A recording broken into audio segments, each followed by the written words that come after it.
Chers amis de l'histoire, bonjour. Évoquons aujourd'hui le caricaturiste Sem, qui sera le premier caricaturiste français à la Belle Époque.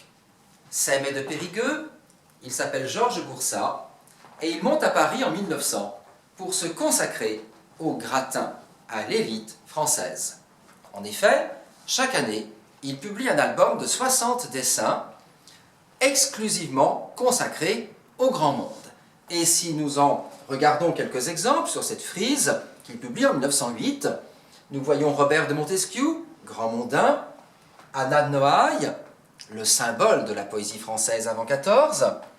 Nous voyons ici Maurice Bertrand, représentant en vin et champagne de tous les restaurants et cabarets parisiens, c'est pourquoi il conduit une voiture qui n'est qu'un tonneau de champagne à Tsic Monopole, le Maharaja de Kapurthala, l'Altesse exotique, qui se produisait en arrivant au pesage de Deauville à dos d'éléphant avec ses 5 fils, et puis les snobs du moment, Henri Gauthier-Villard, premier mari de Colette, Colette qui le quitte pour aller vivre avec la marquise de Bellebeuf, dernière fille du duc de Morny.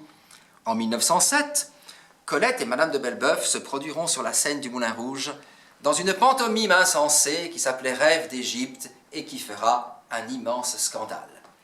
C'est ainsi que Sem va devenir en une année, l'année 1900, l'équivalent actuel de Voici, Gala, Closer, Point de vue, Paris Match, Jour de France, Madame Figaro, puisqu'à lui tout seul, il est le média, et toute cette élite comprend bien que sans lui, ils ne sont rien puisqu'ils n'existent pas.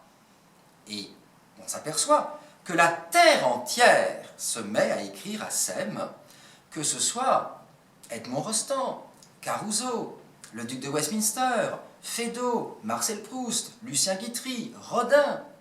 Ils écrivent tous à Sem pour obtenir la caricature dans la livraison suivante, surtout que Sem ne les oublie pas. Et c'est là qu'on se rend compte que le gouffre des vanités humaines est insondable à toutes les époques, car Rodin ou Marcel Proust, Edmond Rostand ou Feydeau avaient-ils besoin de ce hochet mondain, dans un certain sens, pour être célèbre?